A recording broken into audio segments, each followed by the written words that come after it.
Abramos a Escritura, abramos a palavra de Deus, Lucas 18. Lucas 18.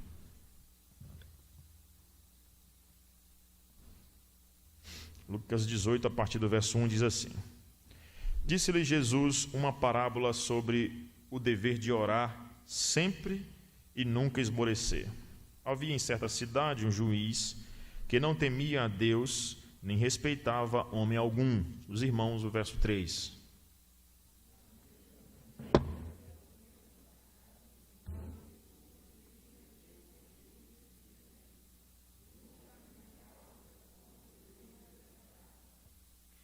Ele, por algum tempo, não a quis atender, mas depois disse consigo: Bem que eu não temo a Deus, nem respeito a homem algum.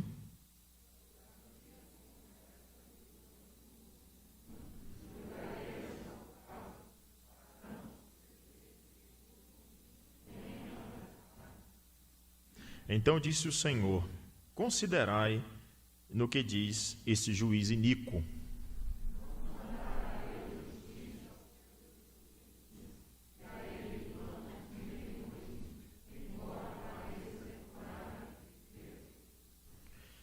Digo-vos que depressa lhes fará justiça. Contudo, quando vier o Filho do Homem, achará, porventura, fé na terra? Abramos agora o nosso livro, o nosso texto, no capítulo 5.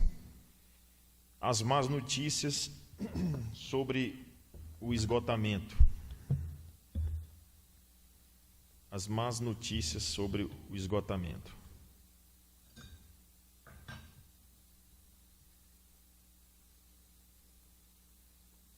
Irmãos, nós temos uma sequência falando de esgotamento, de burnout, ou essa síndrome que tem atacado as pessoas, que é a do cansaço. Não é apenas um estafamento, não é apenas um cansaço físico, mas um cansaço espiritual que envolve como é que está a minha alma, como é que estão os meus pensamentos, como é que está o meu relacionamento com Deus. E nós vimos no último estudo que o esgotamento, ele traz algumas consequências severas para nós, Ele tira alguns benefícios que o Evangelho nos dá. Aí nós vimos que ele tira a nossa força, está na página 94, tá? Ele tira a nossa força, ele tira a nossa perseverança e ele tira o nosso entusiasmo. Ele tira a nossa força, a gente fica sem energia para prosseguir, Por isso que é esgotamento. Você chegou ao fim da sua energia, você não tem mais força para prosseguir. Ele tira a sua perseverança, você não tem mais força para continuar naquele mesmo ritmo. E ele tira o seu entusiasmo. A pessoa que era entusiasmada, que gostava de fazer as coisas, fazia sorrindo, cozinhava sorrindo, com felicidade, via para a igreja, ia para participar da SAF, participar da UPH, com entusiasmo. E aí eu gostaria, inclusive, de introduzir essa continuidade do assunto, porque são as consequências do esgotamento. E aqui nós temos duas consequências que nós vamos estudar hoje, É que você para de fazer algumas coisas e que você começa a fazer outras que você não fazia antes. Então, anota muito bem isso na sua cabeça aí, grava muito bem, frisa isso, por favor. É que quando nós estamos muito esgotados, nós paramos de fazer algumas coisas que deveríamos continuar e fazemos outras que não deveríamos fazer.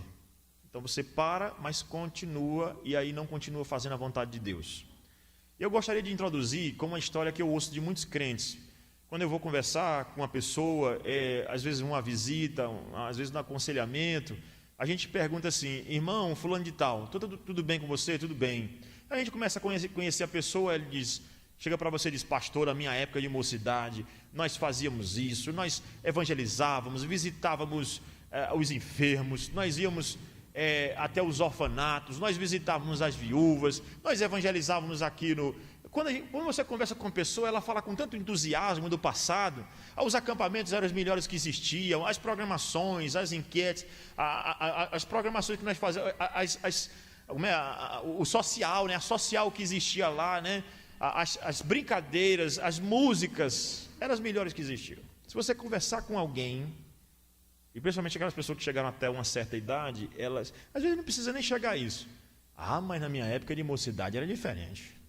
Mas na minha época de UPA, porque você não viu. Mas a minha pergunta é: e o que aconteceu hoje? eu já não tenho mais força, já não sou mais o mesmo.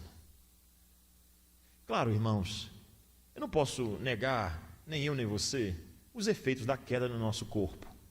Quando Deus disse para Adão, no dia em que dela comeres, certamente morrerás, ele não estava falando apenas de uma morte, caiu, ele comeu, envenenou, caiu, morreu. Não, não é isso. Ele estava falando também de uma morte que ela é progressiva. E é claro que você que tem acima de 60 anos, 70 anos, você não tem mais o mesmo vigor de um rapaz de 30 anos, de 25 anos. E isso às vezes até é relativo, né? Estava visitando um irmão em Trajanópolis, irmão José Malaquias. E aí ele e o pai dele conversando um pouquinho comigo, o presbítero Alcimar. E aí ele disse assim, a gente brincando, eu disse, irmão, eu estou aqui com vergonha, porque toda vez que eu venho aqui, eu venho para comer. Eu como muito. Eu quero chegar aqui um dia para eu dormir na sua casa e vou acordar, eu vou para a roça com você. Nós vamos capinar aqui também, porque lá ele tem uma roça. A casa do irmão é bem assim, dentro da roça mesmo, né? Para nós lá é dentro do mato mesmo, né? Bem, aí ele disse assim, o filho deles, pastor, meu pai tem uma energia fora do comum. Meu pai é mais novo, mas mais velho do que eu, bem mais velho do que eu, e aí ficavam os dois aqui, um na cada fileira de capinagem, né? E ele disse que o pai dele chegava lá no final e ainda estava começando.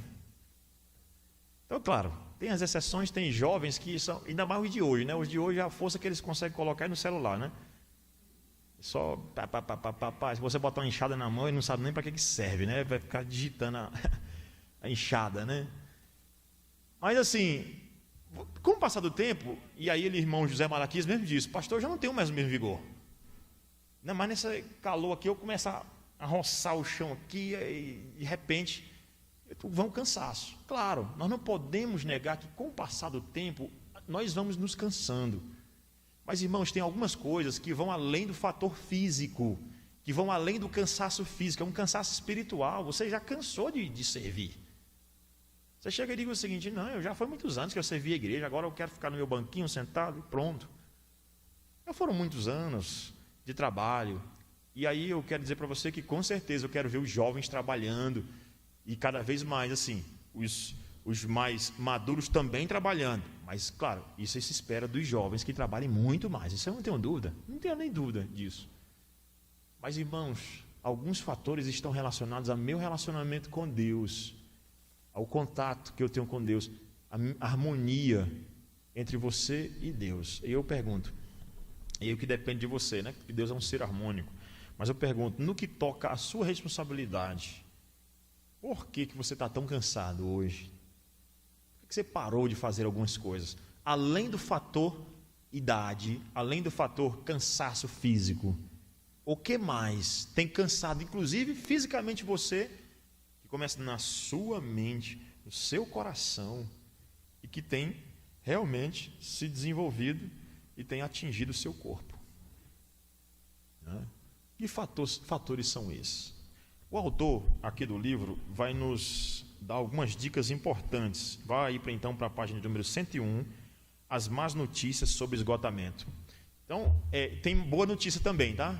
Então, não deixa de assistir os estudos, de acompanhar, porque tem as más notícias do esgotamento, mas tem as boas também. Aqui são as más. Ele diz aqui, olha, em minha experiência como conselheiro bíblico, aqui é um pastor, ele trabalha com aconselhamento bíblico. Ele diz, tenho trabalhado com muitas pessoas que se queixam de sentirem-se sobrecarregadas, inadequadas e desmotivadas. Elas dizem, eu me sinto desconectado, sem contato com a realidade, sinto-me como se estivesse sido arrancado de mim mesmo e estivesse flutuando por aí. Essas pessoas estão descrevendo a experiência normalmente conhecida como burnout, ou por burnout, né?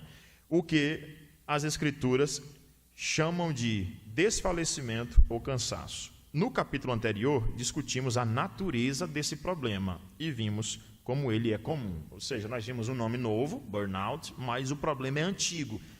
Desfalecimento e cansaço não é de hoje que se tem. Agora o nome é moderno. O nome é moderno, né? Aí ele diz ainda que, aí na página 101, que à luz de Isaías 40, foi o texto que eu estudei com vocês, Isaías e Efésios 3. Não são esses mais que eu vou estudar hoje. Mas à luz desses dois textos, nós mostramos o quê? Esses textos listam algumas bênçãos espirituais que pessoas espiritualmente esgotadas deixam de quê? De desfrutar. Então, esses textos nos mostram que quem segue a vontade de Deus, quem espera no Senhor mais, os que esperam no Senhor, correm não se cansa, o caminho não se fatiga, né? Então, você tem essa bênção se você esperar no Senhor, mas se você não espera, você não tem. É isso que ele está ensinando. Em Efésios ele diz que ora todos os dias diante do Pai, que bota o joelho, para que vocês experimentem qual é a largura, o comprimento, a altura e a profundidade, a saber o amor de Cristo que excede todo entendimento. Pronto. Essa oração lá de Efésios, o apóstolo Paulo faz. Só que essas bênçãos que Paulo faz, que Paulo ora pedindo a Deus pelo povo de Deus, o povo de Deus não vai gozar se ele estiver no esgotamento, esquecendo-se que Deus está do seu lado. Esgotar-se faz parte, assim, cansar, na verdade, faz parte. Esgotar como se não tivesse esperança? Não. Por isso que esse texto é importante para mim e para você, para mostrar que nós não temos razões para sermos sem esperança, desesperados. Aí então, ele começa a citar na página de número 102 o texto que nós lemos, né? Depois ele diz assim, né?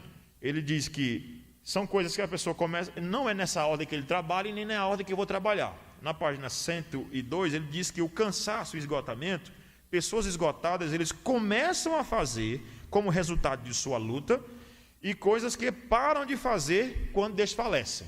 Então nós vamos começar aqui por coisas que nós paramos de fazer e depois nós vamos mostrar o que nós começamos a fazer. O que nós paramos de fazer e o que nós começamos a fazer. O que nós paramos de fazer, né? Primeira coisa aqui que ele diz, no primeiro parágrafo da página 102.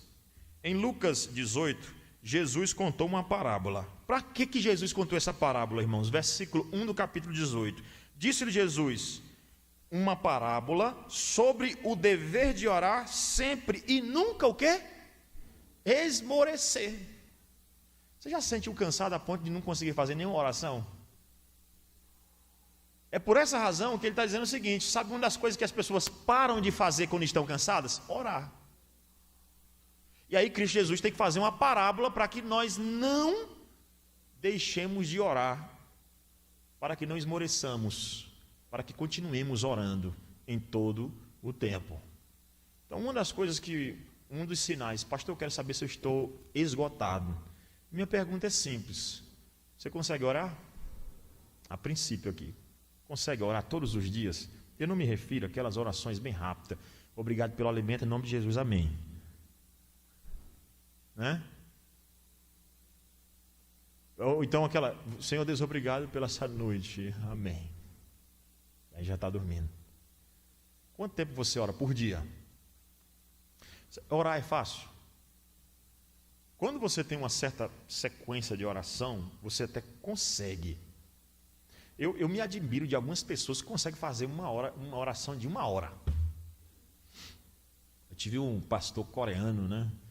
Pastor de minha infância, ele acordava 4 horas da manhã, 3 horas da manhã e orava até a hora de ir para a oração matutina, que é a oração da minha igreja, que nós íamos todo dia, 5 horas da manhã. Está aqui minha mãe, que me levava todos os dias, 5 horas da manhã, para nós estarmos na igreja orando. Era fácil? Não era, né? Eu até que sempre gostei de acordar cedo, mas tinha um dia que eu estava com preguiça de ir para a igreja. Aí minha mãe ia lá e, vamos lá, e levava a gente para a igreja para orar. É uma luta fácil? Não. Mas interessante o avivamento que Deus despertou na Coreia. Você sabe que a maior igreja presbiteriana do mundo está na Coreia, né? Coreia do Sul. Não é da Coreia do Norte, obviamente, né? A Coreia do Sul, a maior igreja presbiteriana do mundo. E era um país que antes do avivamento, ele vivia pobreza, fome, miséria, ou seja, cansaço. E depois que o povo orou, e orou muito, por isso essa cultura lá do meu pastor, eu entendi, de muita oração. Muita oração. E a pergunta é, você consegue orar? Se não consegue, Jesus contou uma parábola para você, e vamos aprender com ela, com essa parábola, Porque muitas vezes a gente ora, mas a gente se esquece de que o juiz das nossas causas não são juízes desse mundo. Porque às vezes você está com a causa trabalhista, está orando e perdeu. Existem juízes injustos aqui na terra. Você está com um processo do INSS justo da sua causa, mas você perdeu. Você é dono de uma empresa, o funcionário lhe botou injustamente na justiça, que acontece muito também. Você perdeu a causa, você para de orar. E Cristo contou uma parábola para você não se cansar, não cessar, porque o estafamento, o esgotamento, ele leva você a parar de fazer algumas coisas. A primeira coisa que ele trabalha para você parar é a oração. Você se sente cansado e não consegue mais se concentrar para orar. Aí ele diz assim, vamos ver então a oração? Disse-lhe Jesus então uma parábola sobre o dever de orar sempre, nunca esmorecer. Havia em certa cidade um juiz que não temia Deus. Eu acredito que você sabe que no nosso país existem alguns juízes que não temem a Deus, não é verdade? Que vão julgar errado as nossas causas. E aí nem respeitava homem nenhum. Tem esse tipo de juiz aqui? Que não respeita nem a Deus nem homens?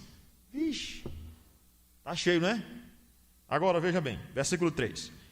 Havia também naquela mesma cidade uma viúva que vinha ter com ele. Interessante, irmãos, que se você olhar essas expressões, viúva, necessitado, órfão, ela descreve na Escritura uma característica de pessoas que são esquecidas mesmo. Pessoas que são necessitadas, pessoas que precisam de ajuda. Então, quando você vê viúva, por que a Bíblia diz? É isso que Deus requer, que a religião que Deus requer de vocês é que vocês visitem o órfão e a viúva. Certo, e o casado você não vai visitar não? Vai, mas é porque são pessoas que representam os necessitados da igreja. Então, Cristo Jesus, nessa parábola, diz que falou de uma pessoa necessitada. Aí ele diz, havia também naquela mesma cidade uma viúva que vinha ter com ele quem? O juiz, dizendo, julga a minha causa contra o meu adversário. Então ela vinha para ele rotineiramente. Ele, por algum tempo, não quis atender. Ou seja, ela ia lá, ele não atendia. Ela ia lá, ele não atendia. Ela ia lá, ele não atendia. Aí o versículo 4 diz, ele por algum tempo não a quis atender, mas depois disse consigo, bem que eu não temo a Deus, nem respeito a homem algum. É verdade. Eu não temo a Deus, eu não vou fazer isso aqui forçado. Às vezes você chega assim, sou juiz. E Deus? Mas o juiz não sabe nem quem é Deus. Ele nem sabe de Deus. Não teme a Deus. Aí ele diz, e nem homem algum. Porque alguns se acham dono do mundo, né? Aí eu sou o dono do mundo, eu tenho o poder na minha mão, a lei está aqui. Espera aí, tem um que está acima de você, que é Deus. Agora o versículo de número 5 diz assim, todavia, como esta viúva me oportuna, julgarei a sua causa para não suceder que, por fim, venha a molestar-me. Eu vou atender, mas sabe por quê? Mas de cansado que eu estou de ver essa mulher aqui todo dia. E não é por temor a Deus, e nem por temor a homem, que eu não tenho medo de homem nenhum. Mas eu vou atender essa mulher só para que ela não me moleste mais, não venha mais encher o meu saco. Eu não suporto mais olhar para a cara dela. Aí ele foi lá e atendeu. Então disse o Senhor, considerai, ou seja, calcule, pense, considere no que diz esse juiz iníquo. Não fará Deus justiça aos seus escolhidos, que a ele chamam ou clamam dia e noite, embora pareça demorado em defendê-los? Digo-vos que depressa lhes fará justiça. Contudo, quando vier o Filho do Homem, achará porventura amor na terra? Interessante essa parte que Cristo diz o seguinte, olha, Deus, será que Deus não fará justiça? Ora, se um juiz iníquo cansa de olhar para a pessoa, né, e faz isso não por temor a Deus, nem por amor a ninguém, você imagina Deus, que não é por cansaço, mas é por amor que Ele te ouve. Deus não estafa não, irmãos, Deus não esgota não. Se um juiz iníquo por causa da pessoa ficar insistindo lá, sabe ouvir, você imagina Deus. Aí ele diz aqui, olha, eles clamam de dia e de noite, embora pareça demorado. Por que Deus parece demorado? Claro que nós já vimos que a demora de Deus, nisso ele está ensinando você a depender ainda mais dele. Pastor, eu estou passando por uma crise financeira. Quem nunca passou por uma crise financeira? Ele está demorando a sair dela. Será que Deus não gosta de mim? Deus te ama, irmãos, mas Ele está te ensinando nessa demora. Ele é um juiz que, ainda que pareça demorado, agora Ele diz, digo-vos que depressa lhes fará justiça. Deus fará justiça, não são juízes dessa terra. Deus fará justiça. Agora, quando Ele vier, será que ainda vai haver a fé na terra? Por quê que Ele diz, porventura ainda achará fé na terra? Por que Ele diz isso? Porque as pessoas desfalecem rápido. Cristo contou essa parábola para dizer que aquela mulher foi insistente com um juiz iníquo, e nós não somos insistentes em orar para um Deus justo, bom, misericordioso, amoroso. Nós cansamos rápido. Essa mulher nos ensina a perseverança, coisa que o esgotamento tira de nós. Força, perseverança e entusiasmo. Ela ia lá todo tempo, me ajuda, pleiteia a minha causa, defende a minha causa, por favor, tem misericórdia. Assim nós devemos ir ao altar de graça e dizer, Senhor, me auxilia, olha para mim, tem misericórdia de mim. Não cesse de orar a Deus. Talvez você esteja pedindo aí pela conversão do seu filho. Você diga assim, eu já pedi 10 anos. A parábola é para você, não cesse, não esgote, continue, porque sem demora Deus vai ouvir. Muita gente vai perder a fé. A fé aqui é a crença de que Deus está me ouvindo. É isso que o esgotamento faz. Ele vai esgotar a sua fé. Não crê, Deus não vai te ouvir. Ele não vai te ouvir, esquece. Ele não está nem aí para ti. É isso que o esgotamento faz. Mostrar. Só que aí a Bíblia vem e diz, tenha fé. Tenha fé. Aquele que tiver fé, né, ele diz como um grão de mostarda, dirá esse monte, né? Sai daqui, vai para ali. A minha pergunta é, você tem fé em Deus? Quando você ora, você sabe se Deus, você crê que Deus vai ouvir você? Nós oramos ainda agora pela irmã Cecília, né? Como é que nós oramos? Na expectativa de que Deus vai fazer mesmo? Tem muita gente que cansa no projeto, mas essa mulher aqui é um exemplo incansável de oração. Veja aí o texto então, irmãos, veja aí o texto, por favor, do nosso livro, né, que diz assim, a parábola de Jesus, em Lucas 18, conta a história de uma viúva persistente e um juiz obstinado. A viúva suplicava repetidamente ao juiz que a protegesse de um opressor. Depois de muitas recusas do juiz, ele acabou concedendo, não porque se importava com a justiça, mas simplesmente para que a mulher fosse embora. Jesus conclui a parábola com estas palavras, né? Aí o próximo parágrafo. Que tipo de fé Jesus se referia? Ele estava falando sobre a fé que acredita que Deus ouve e responde às orações. Você acredita que Deus ouve e responde às orações? Olha o que ele diz aí. Preste atenção, por favor. Quando as pessoas desfalecem, é muito difícil manterem esse tipo de fé. Eu não acredito mais na conversão do meu marido. Não acredito. Eu já estou orando, pastor, que você não sabe, eu já vi até jejum, vigília, juntei a igreja nesse propósito e não houve conversão. Porque Deus muda, se Ele quiser, obviamente. Não estou dizendo, não faça promessa que a Bíblia não faz, né? Eu não gosto de dizer o seguinte, o irmão está doente, eu digo assim, te prometo que Deus vai te curar. Aí se Deus quiser levar o irmão a descansar no céu, com que cara eu vou ficar? Ele vai dizer, pastor, mas o senhor não prometeu. Então não prometa aquilo que a Bíblia não promete. Você vai ficar bom, você vai ficar bom, você vai ficar bom. Não, se Deus quiser, você vai ficar bom. Não é assim que a gente ora? Seja feita a vontade de Deus. As Escrituras deixam claro que a oração é uma prática fundamental na vida de cada crente e por isso qualquer coisa que interfira na oração, como o desânimo, torna-se uma questão muito séria. Então, se desanimar na oração não é brincadeira, não. Pessoas que não conseguem mais orar, isso não é brincadeira. Então, parou de orar. Então, a primeira consequência do esgotamento aqui que é mostrada: você para de orar. Agora você começa a fazer umas coisas. Porque quando você esgota, você para de orar, mas você não fica inativo, não. Você começa a fazer. Ninguém fica inativo nesse sentido. Você começa a agir, mas você age com desânimo, descrença, adultério e várias outras coisas. A ideia de adultério aqui não necessariamente o adultério é uma relação sexual ilícita, tá? Mas adultério é adulterar a verdade. Veja comigo então quais são coisas que as pessoas esgotadas começam então a fazer. Então nós vimos o que ela para de fazer é orar e ter fé. Não é verdade? Pessoa que está cansada. Agora, a pessoa que está cansada começa a fazer o quê? Vamos lá. Vamos abrir primeiro em 2 aos Coríntios, capítulo 4, segunda carta de Paulo aos Coríntios, capítulo 4.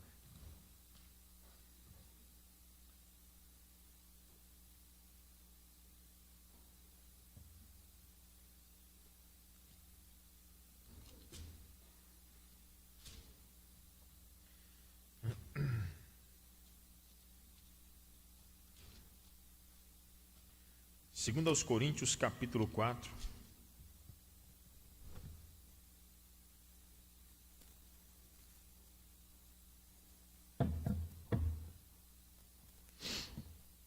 Diz assim: pelo que, tendo esse ministério, segundo a misericórdia que nos foi feita, não desfaleçamos. A ideia aí, irmãos, é não cair mesmo, né? Quem escreveu essa carta? Paulo. Ele escreveu a quem? A igreja de Corinto. Em que circunstância? Paulo passou por muitas dificuldades, irmãos. Aqui ele descreve isso, até nesse capítulo aqui, que as dificuldades deles são diversas. Entre elas, a dificuldade deles qual é? É que a igreja de Corinto, entre a igreja de Corinto, alguns estavam duvidando do seu apostolado. E uma das razões pelas quais eles estavam duvidando do apostolado de Paulo é que diz o seguinte: não tem como esse cara ser um apóstolo, porque ele sofre demais. Sabe aquela pessoa ímpia que chega para você e diz assim: você não é crente não, porque como é que um crente sofre tanto? Aí você começa a duvidar: será que Deus me ama mesmo?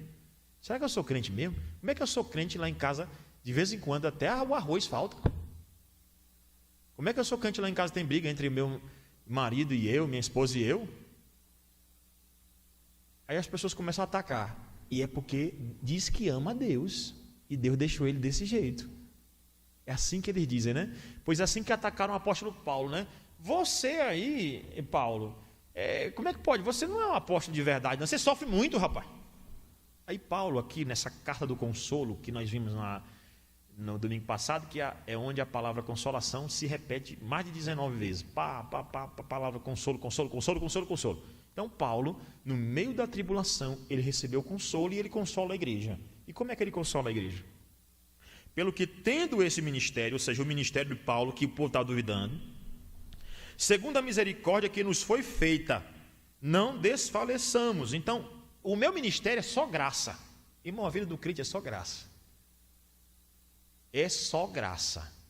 Agora, quando você começa a estafar, você começa a esgotar, você começa também a desanimar de Deus. Aí o que ele diz para mim e para você: então nós só temos pela misericórdia, né? Pelo que, tendo este ministério, segundo a misericórdia que nos foi feita, não desfaleçamos. Então a ordem é: não desfaleça, não caia, não se entregue para o desânimo. Pelo contrário, aí ele vai fazer uma oposição, porque aí nessa oposição, ou dessa oposição, é que nós tiramos aqui a lição das coisas que pessoas esgotadas começam a fazer. As pessoas esgotadas, elas desfalecem e elas não se encaixam no pelo contrário aí, ó. Pelo contrário é o que Paulo fez para não desfalecer. Mas ele vai mostrar o que as pessoas erradas fazem aqui, ou as pessoas com procedimento errado. Pelo contrário, rejeitamos as coisas que por vergonhosas se ocultam, não andando com astúcia, nem adulterando a palavra. Então, quais são as consequências? O Paulo vai dizer o que ele não faz. O que ele não faz para não desfalecer.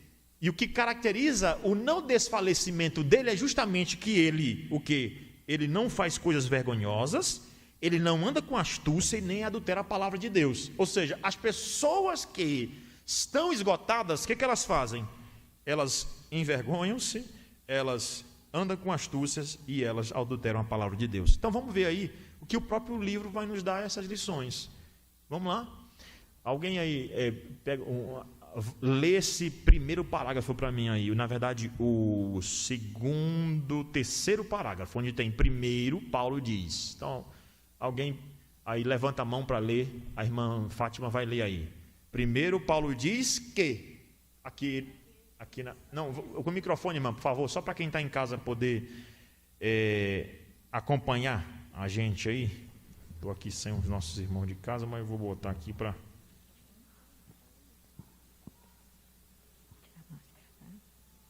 Aqueles que desfalecem começam a provar e aceitar coisas vergonhosas. Em outras palavras, eles adotam práticas pecaminosas que sabem ser erradas e que desejam esconder das pessoas. Eles não mais condenam nem rejeitam essas práticas. São como as pessoas de que Paulo fala em Romanos 1,32. Embora conheçam o justo decreto de Deus, de que as pessoas que praticam tais coisas merecem a morte, não somente continuam a praticá-las, mas também aprovam aqueles que praticam. Até aí, irmã. Tá bom, obrigado.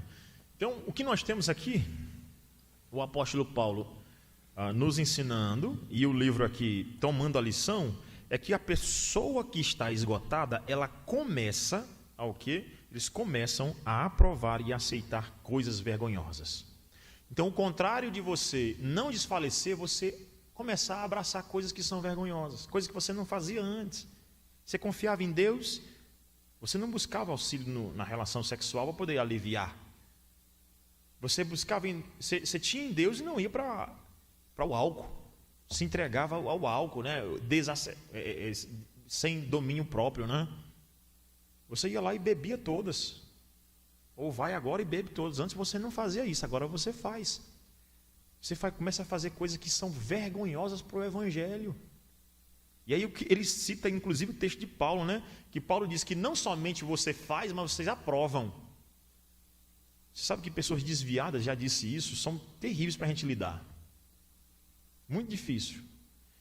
Não que eu oro, vou pregar e peço a Deus para transformar. E confio que Deus transforma, com certeza. Mas é difícil para nós, irmão. Do ponto de vista humano é impossível. Porque essas pessoas começam a fazer coisas vergonhosas e começam a aprovar coisas vergonhosas. Sai coisa da boca dela que antes não saía. Então, irmãos, o esgotamento ele é perigoso, não somente porque você para de orar, mas porque você começa a fazer coisas vergonhosas diante de Deus, diante dos homens. Então, cansar é um perigo. Você começa a blasfemar, Deus não gosta de mim não. Deus não anda comigo. Você começa a xingar. Aí a gente até olha assim, meu Deus, fulano de tal já foi da igreja, já foi de até ir lá na frente, já foi até de dar lição para nós, e agora está, infelizmente, com essa prática vergonhosa, adultério, saindo com outra mulher, saindo com outro homem, saiu do casamento. Uma destruição. Isso tudo começou com o quê? Com esgotamento. Foi minando a fé, ele agora está na prática vergonhosa. Eles adotam práticas pecaminosas, que eles aprovam agora também, como disse Paulo. E ainda tem o texto de Filipenses, né? Filipenses 3,19 diz o mesmo ao fazer referência a pessoas cujo Deus é o seu próprio estômago. Ele deixa de glorificar a Deus, agora ele glorifica a si mesmo. Abra em Filipenses, não nesse texto aí, mas abra em Filipenses capítulo 2. Filipenses capítulo 2, versículo de número 21. E Paulo está defendendo o seu apostolado, viu? Lembre-se que ele está dizendo aqui é que ele não envergonha o evangelho em nenhum tempo. Não envergonha o evangelho em nenhum tempo. Então, o que ele diz aí é, versículo de número 21, na verdade, 2:21. Pois todos eles buscam o que é seu próprio, não o que é de Cristo Jesus. Paulo está fazendo um contraste entre Timóteo e quem? e os ímpios, né? Os mestres segundo seus próprios prazeres. Olha o que ele diz no versículo 20. Porque a ninguém tenho de igual sentimento que sinceramente cuide dos vossos interesses. Quem é esse? Paulo está se referindo a quem? Timóteo. Se você olhar o versículo 19, está aí, ó. Espero, porém, no Senhor Jesus, mandar-vos a quem? Timóteo o mais breve possível, a fim de que eu me sinta animado também, tendo conhecimento da vossa situação, porque a ninguém tenho de igual sentimento que sinceramente cuide dos vossos interesses, pois todos eles, ou seja, os demais, que não são como padrão de Timóteo, buscam o que é seu e não o que é de Cristo. Só há dois tipos de crente, ou de dois tipos de pessoas: um que segue Cristo, vive para Cristo, e outro que vive para si mesmo. Isso aí, ó, Paulo, ó, é até um contraste para você decorar, nunca mais esqueça. O 1:21, Paulo diz que vive para Cristo, e 1:22, o 2:21, desculpa, então capítulo 1 de Filipenses, versículo 21, Paulo diz que o viver é Cristo e o morrer é lucro. Capítulo 2, versículo 21, ele diz que os outros andam segundo a si mesmo e não segundo Cristo. Aí ele faz essa comparação. Leia aí o 1:21. Paulo diz assim, ó: porquanto para mim o viver é Cristo e o morrer é lucro. E o 2:21, pois todos eles buscam o que é seu próprio, não o que é de Cristo. Ou seja, começam a fazer coisas vergonhosas. Pessoas que estão cansadas começam a fazer coisas que são para sua autossatisfação, só para sua autoexaltação. Agora, veja comigo ainda a segunda coisa. Alguém, mais uma outra pessoa para ler agora? Levanta a mão aí, uma segunda pessoa, e pode ler aí na página 104, o primeiro parágrafo. Página 104. Levanta a mão aí ligeirinho para tornar nossa aula aqui mais dinâmica e você participar também. Quem pode ler? Está ali a irmã Doralice. Página 104, parágrafo 1º. Segundo, pessoas que desfalecem começam a andar com astúcia. O que Paulo quer dizer com astúcia? Essa mesma palavra é usada em vários outros lugares nas Escrituras, começando em Gênesis 3:1. Aqui a palavra de Deus diz que Satanás enganou Eva com astúcia, que também pode significar sutileza ou inteligência. Em Efésios 4:14, essa palavra é usada para descrever como crentes imaturos podem ser facilmente afastados de uma vida de piedade. O propósito é que não sejamos mais como crianças, levados de um lado para outro pelas ondas, nem jogados para cá e para lá por todo vento de doutrina, e pela astúcia e esperteza de homens que induzem ao erro. Então, aí claramente ele diz que um outro erro que a pessoa começa a cometer é a astúcia. E a astúcia, irmão, às vezes é confundida com a sabedoria, com a inteligência, a perspicácia, né? Mas a ideia aí da astúcia é uma inteligência muito mal usada. No caso, foi até a palavra lá utilizada para serpente, né? Com sua astúcia para enganar as pessoas. E com essa astúcia, algumas pessoas começam a fazer o quê? A camuflar os seus erros, ou então a mostrar como se não tivesse acontecendo nada com elas. Paulo diz: não desfaleçamos, pelo contrário, eu não mando nem vergonha e nem astúcia. Eu sou muito sincero pelo que eu estou passando. Então essa palavra, né, que muitas vezes você vai conversar com a pessoa, ela tem problemas no coração, ela tem problemas espirituais, mas ela é toda cheia de astúcia. Primeiro que ela não quer contar o que está realmente acontecendo. Ela vai mostrar que a culpa é de todo mundo, menos dela. A igreja, o pastor, o irmão, meu esposo, minha esposa.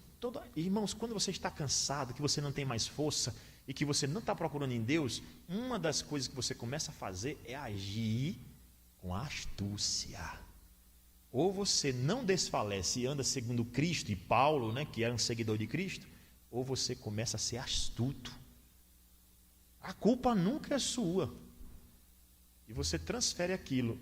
Ninguém gosta de mim. Eu já disse para vocês que li uma vez uma carta de um suicida ali várias cartas de suicida, mas um rapaz que ele botava a culpa em todo mundo, menos nele. E aqui eu não estou dizendo, irmãos, que nós não devemos nos preocupar. Pelo contrário, eu tenho ensinado para a igreja que quando a pessoa está com sinais de suicídio, você precisa imediatamente ajudá-la, rapaz. Na verdade, antes, né? Para que não chegue aquilo. Quando ela está com esses desejos, né? Falando alguma coisa nessa natureza, se preocupe, vá lá, ore pela pessoa, com ela, ajuda. Mas para você nunca entrar nessa situação, tem uma parte do livro aqui que pessoas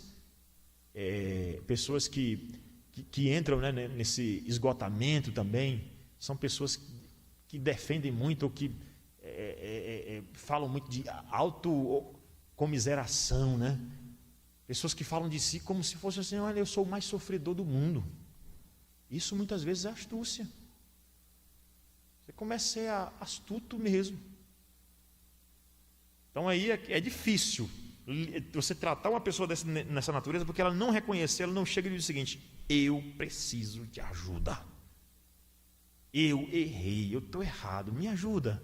É tão difícil ajudar assim, irmãos, uma pessoa. Por isso que o esgotamento é tão perigoso, porque ele leva você a fazer coisas vergonhosas, leva você a agir com astúcia. Terceiro erro. Ainda nesse erro tem uma coisa aqui interessante, né, que eu até grifei aqui, ó. Primeiro, segundo, terceiro parágrafo. Da mesma maneira, aqueles que desfalecem frequentemente se tornam astutos. Eles podem fingir ser o que não são. Isso aqui não é doença, tá, irmãos? Isso aqui eu estou me referindo a pecado mesmo. A pessoa começa: eu não tenho culpa, eu sou o coitadinho. Não, você não é, você errou. Eles, olha o que ele diz: eles podem fingir ser o que não são, podem mentir e enganar, e podem ser egoístas em todos os seus pensamentos, só pensam neles. E egoísmo é pecado. Mas porque eu não tenho isso, não tenho aquilo outro, eu estou cansado porque não tenho isso, há muito tempo que eu oro e não ganho. Espera aí, bem-vindo ao universo, onde nós temos sofrimento. Nós não podemos pintar um mundo diferente, tá, irmãos? E aí ele conta uma história dele mesmo, né? Olha, que ele acompanhou, né? O autor aí, ele disse: certa vez trabalhei com um homem que era psicólogo em exercício, professor universitário e ateu, confesso. Pela graça de Deus, ele chegou a um conhecimento salvífico de Cristo numa viagem pela Europa e sua vida mudou completamente. Embora já questionasse a validade da psicologia secular, ou seja, sem Deus, né? não ter Deus, antes mesmo de se tornar cristão, ele foi convencido da supremacia da palavra de Deus para curar as pessoas depois que conheceu Jesus. Ou seja, que a palavra de Deus goza de um privilégio, né, um lugar, um status na cura da alma das pessoas. Ele disse que eu cheguei a esse entendimento. Olha que ele era ateu, né? Aí ele disse que trabalhamos juntos em um centro de aconselhamento. Um dia, enquanto eu andava pelos corredores, eu ouvi dizer a alguém em seu escritório: mostra-me o sangue. Eu quero ver o sangue. Mais tarde, quando perguntei de que se tratava, ele explicou que estivera aconselhando alguém que vivia afirmando que queria mudar, mas não mudava. Meu colega estava usando Hebreus 12, versículo 4. Na luta contra o pecado, vocês ainda não resistiram até o ponto de derramar o próprio sangue. Ele desafiou seu aconselhado, mostrando que, mesmo que ele dissesse querer mudar, não estava levando isso a sério. Se estivesse, teria tanto o desejo de mudar quanto a disposição de fazer o que fosse necessário para produzir essa mudança, mesmo que isso lhe custasse sofrimento e o quê? Sacrifício. E eu até li esse texto lá de Hebreus capítulo 12, versículo 4, né? O autor é os Hebreus, já estou dizendo quem é, que ninguém sabe nem quem é o autor de Hebreus, né? Aí então ele vai dizer assim: na vossa luta contra o pecado, vocês ainda não resistiram até o sangue, ou seja, vocês nem sangraram ainda. Aí eu estou lutando, ou seja, a pessoa é astuta, ele está dizendo o seguinte: estou lutando, mas não tá... Aí ele diz: pois me mostra o sangue. Você está lutando mesmo? Cadê as marcas? Como foi que Paulo disse? Ninguém me moleste. Por quê?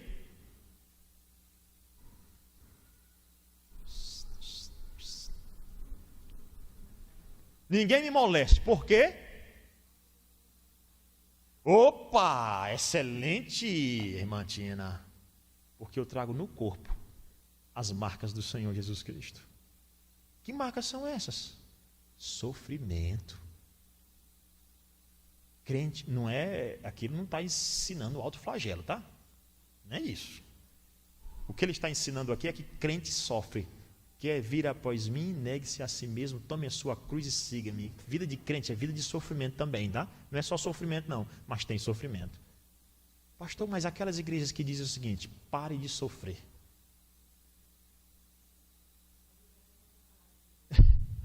Dá vontade de dizer assim: pare de mentir, né? Para o povo. Porque a vida real tem sofrimento. Tem sofrimento, irmãos. Tem dor. Não importa onde você estiver.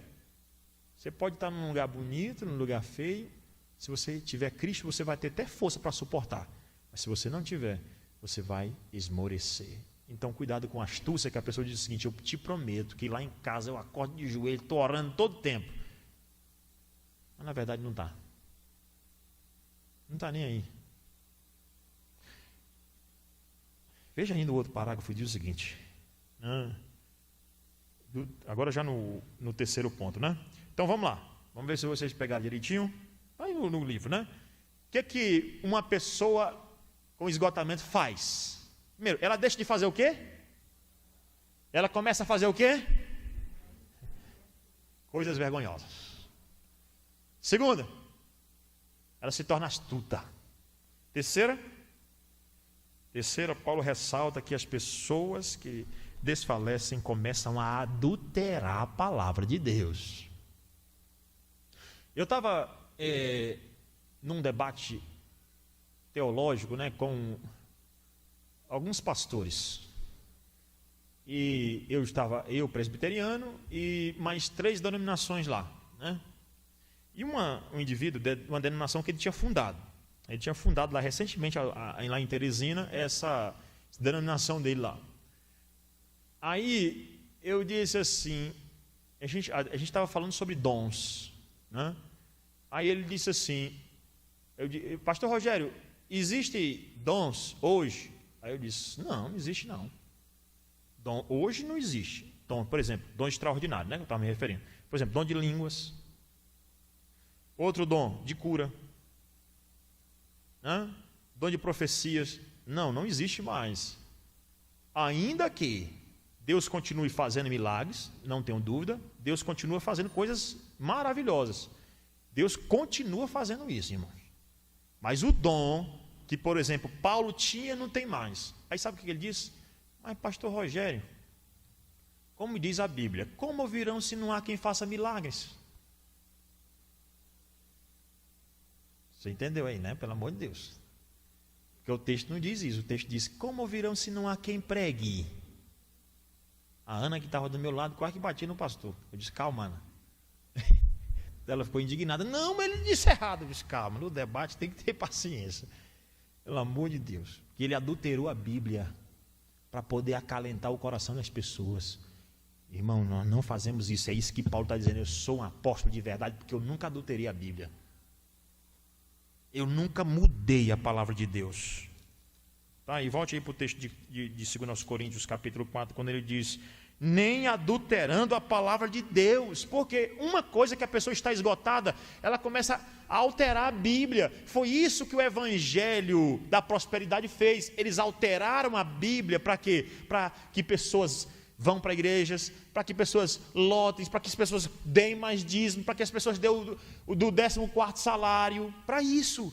Venha para cá que você vai ter isso, vai ter aquilo outro. Paulo disse, eu nunca fiz isso, eu não me esgotei, eu não cansei. Por quê? Porque eu nunca envergonhei o evangelho, eu nunca andei em astúcia e eu nunca troquei a palavra de Deus, mesmo sendo um momento difícil, mesmo na cadeia injustamente, mesmo sendo apedrejado, eu não troco o evangelho. É assim, irmãos. Mesmo que você perca alguém, um ente querido, mesmo que a crise financeira chegue, não troque a Bíblia por mais nada. Não adultere ela, não mude. Porque aquele que acrescentar um i ou um tio, hein? Deus acrescentará os flagelos. Lá no Apocalipse tem assim, ó, nada se acrescentará.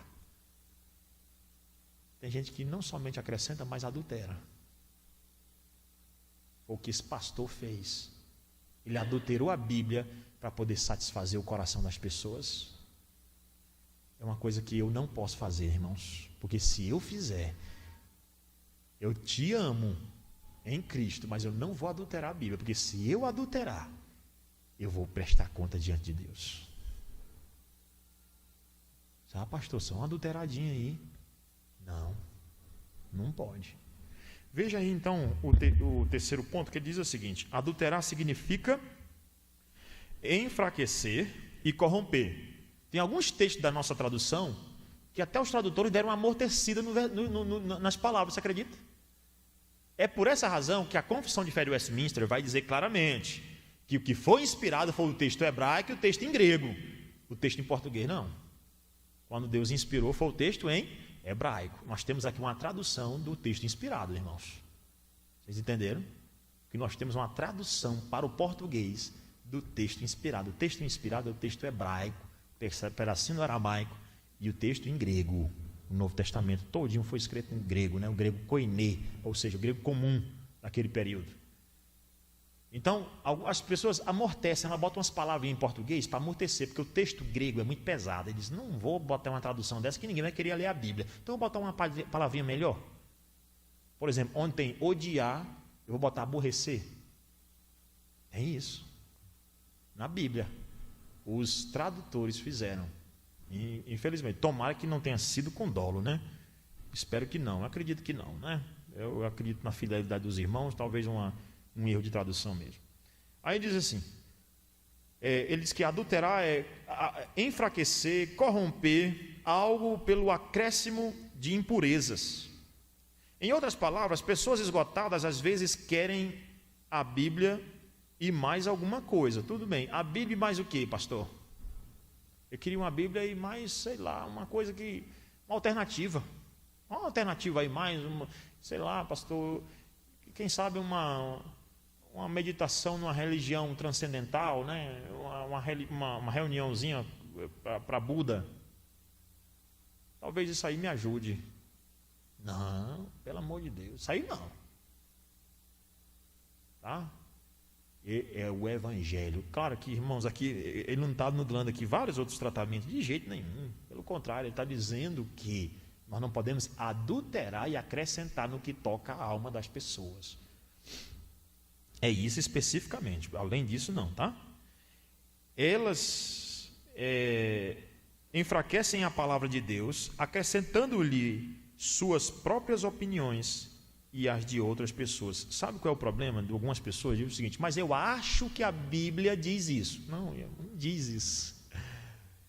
Porque esse negócio de achar não faz diferença, não vai mudar. A Bíblia diz isso. Ou não. É porque eu acho.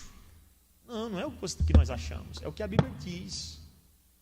Por isso que em todo e qualquer procedimento na nossa igreja tem que ser o seguinte, o que a Bíblia diz acerca disso? Vai para a página 106, que nosso tempo aí está bem esgotado. Nós não estamos esgotados, mas o tempo está, né? O tempo está se esgotando aí. Opa!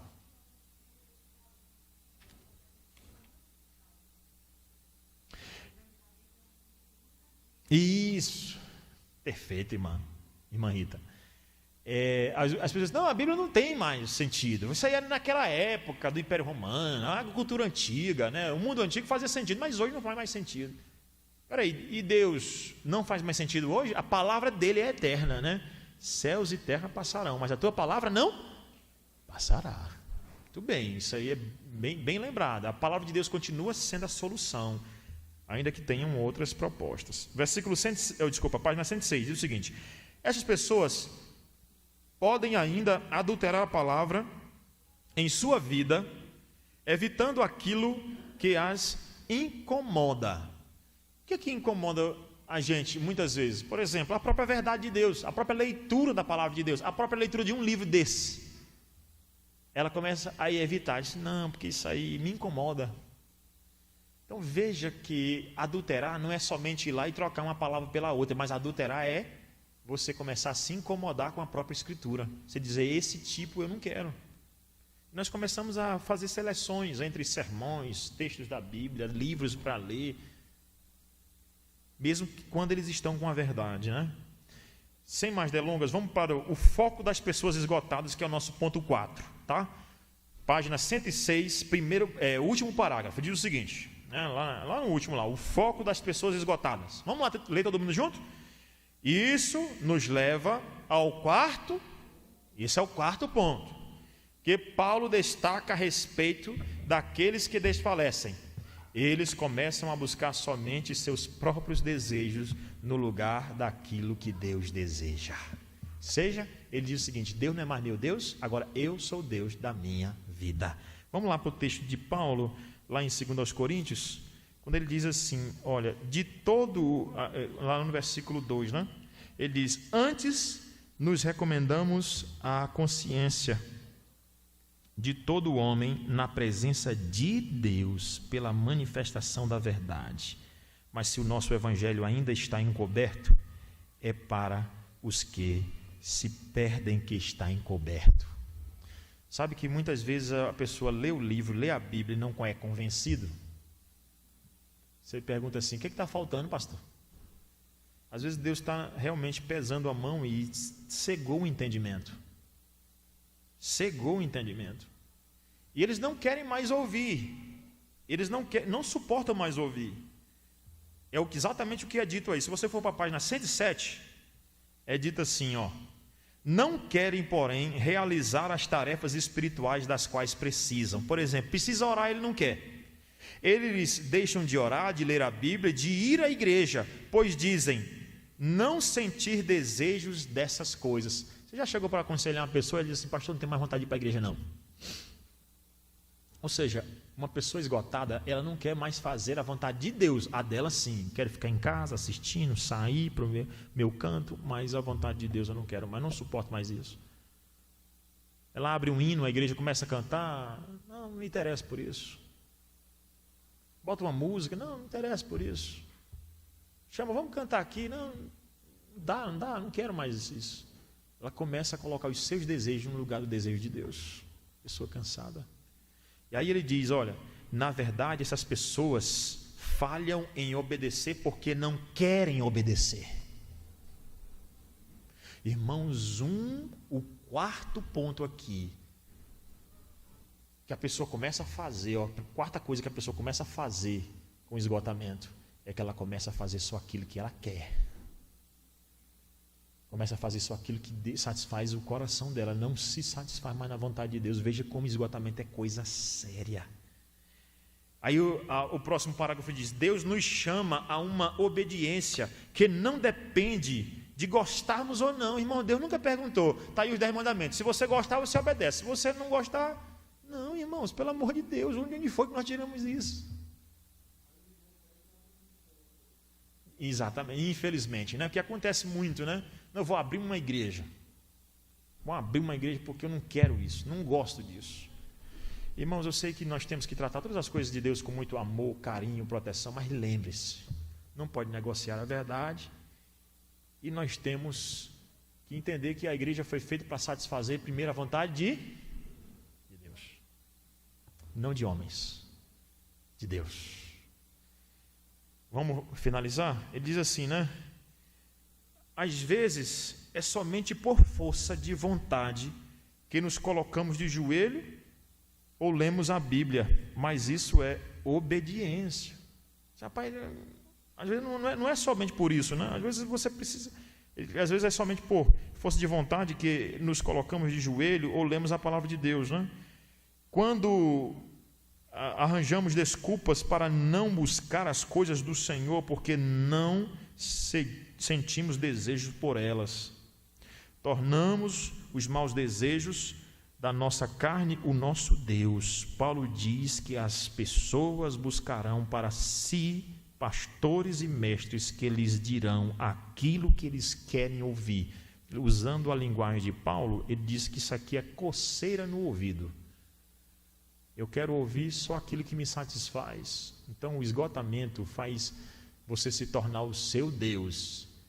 Se você não for para uma pessoa que diga assim, olha, lembre-se que o centro da vida não é você, é Deus. Se a pessoa disser assim, ainda mais para você, sim, você é o centro, sim, se satisfaça, sim, vai lá e satisfaz os desejos do teu coração, meu Deus, isso vai fazer um mal tão grande. Outro parágrafo diz o seguinte, um dia todos estaremos diante do tribunal de Deus, irmãos. Lê um pouquinho mais adiante aí, só um pouquinho, 2 Coríntios capítulo 5, versículo 10. O que diz aí? Porque, 2 Coríntios 5, 10. Porque importa que todos nós compareçamos perante o tribunal de Cristo, para que cada um receba segundo o bem e o mal que tiver feito por meio do corpo. Então, o seu corpo que cansa, que estafa, que esgota, um dia você vai responder com esse corpo, ou por aquilo que você fez no corpo. Aí, irmãos, vamos para a página 108. Página 108. Coisas que as pessoas esgotadas param de fazer. Eu vou ficar aqui, tá? Mas na seguinte pergunta agora, né? Já vimos uma coisa só que a gente para de fazer. Agora vamos ver outras coisas. Nós temos aqui várias. Tem 1, 2, 3 coisas pelo menos que nós deixamos de fazer à luz do livro. Rapidamente, quais são elas? Quem leu aí sabe, né? Onde é que ela está? Vamos lá. 3 coisas que estão no livro aí que a gente deixa de fazer. Qual é? Para de crer na palavra de Deus. Faz sentido nenhum para mim, mas... 2,